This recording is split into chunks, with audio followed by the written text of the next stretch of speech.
बिस्मिल्लाहिर्रहमानिर्रहीम। अस्सलाम वालेकुम। Welcome to Amna's kitchen. आज मैं बना रही हूँ बहुत ही मज़ेदार सा चिकन करेला। करेले की सब्ज़ी आजकल बहुत अच्छी आई हुई है और ज़्यादातर लोगों को अच्छी भी लगती है, तो आज इसको मैं चिकन के साथ बना रही हूँ। रेसिपी शुरू करते हैं। जो जो अशिया ज़रूरत है वो मैं आपको साथ साथ बता दूँगी।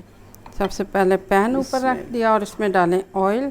करेले फ्राई करने के लिए ऑयल डाल रही हूँ तकरीबन 2 कप के बराबर। हाफ़ केजी मैंने करेले लिए हैं। इनको धो के काट के मैंने कुछ देर के लिए सब करेलों को नमक लगा के रखा इस बास्केट में और इनमें से कड़वा पानी निकल गया। उसके बाद मैंने इनको दोबारा अच्छी तरह से धोया है और इनको खुश्क कर लिया। इसमें गैस का प्रेशर हमारी तरफ काफ़ी कम होता है तो थोड़ा सा टाइम लगता है ऑयल को गर्म होने में, करेले को फ्राई होने में भी थोड़ा सा टाइम लगेगा। अब आप देखें कि करेले फ्राई हो गए हैं। ये देखें, ये बिल्कुल सुनहरे सुनहरे से फ्राई हो गया, गोल्डन गोल्डन से। इससे ज़्यादा मैंने इन्हें फ्राई नहीं करना, यानी इनको मैंने काला सा नहीं करना या ज़्यादा ब्राउन कलर में नहीं करना, क्योंकि मैंने इनको काफ़ी देर नमक लगा के रखा और कड़वा पानी वैसे ही निकल गया। करेले को हम फ्राई ज़्यादा इसलिए करते हैं कि उसमें से कड़वापन निकल जाए, तो इसमें से कड़वापन पहले ही निकल गया, इसलिए इसको बहुत ज़्यादा फ्राई नहीं कर रही। लेकिन अगर आपको इस तरह से पसंद नहीं है तो आप इनको थोड़ा सा ज़्यादा फ्राई कर सकते हैं। मैं बहरहाल अब इनको निकाल रही हूँ। बिस्मिल्लाह।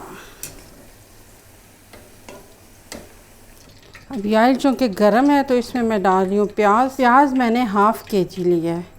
इसमें प्याज को भी धो के छलनी में इसका पानी खुश्क कर लिया है ताकि ये ज़रा जल्दी फ्राई हो जाए, क्योंकि हमारे यहाँ गैस का प्रेशर कम होता है।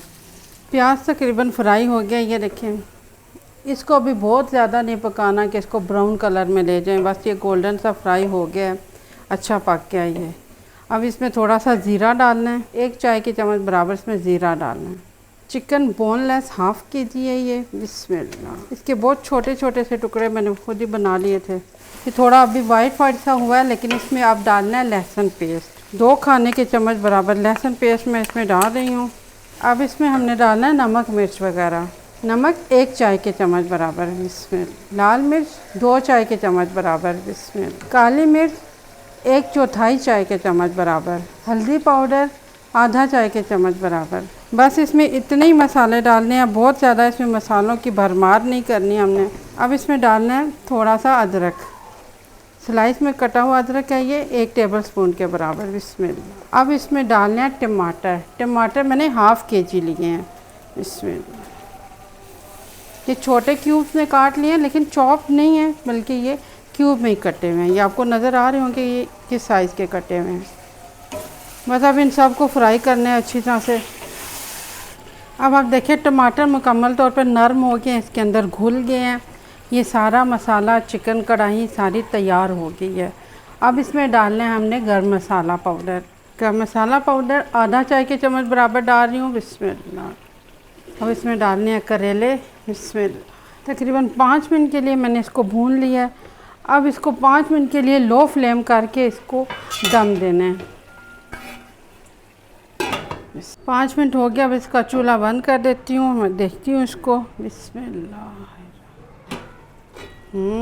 ज़बरदस्त, माशाल्लाह। तो हमारा मज़ेदार सा चिकन कढ़ाई करेले के साथ तैयार है। बहुत ही मज़े का ये सालन बनता है, बहुत अच्छा लगता है। अभी मैं तंदूर की रोटियां बनाऊंगी और हम सब इसको एंजॉय करेंगे।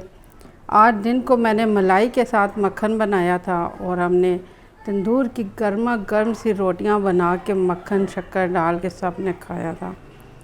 तो अभी भी इंशाल्लाह रोटियां बनाते हैं और इसको खाते हैं, तो आप भी ज़रूर बनाइए। उम्मीद है आप सबको ये रेसिपी अच्छी लगेगी। रेसिपी अच्छी लगे तो इसको लाइक कीजिए, शेयर कीजिए, दुआओं में याद रखिएगा।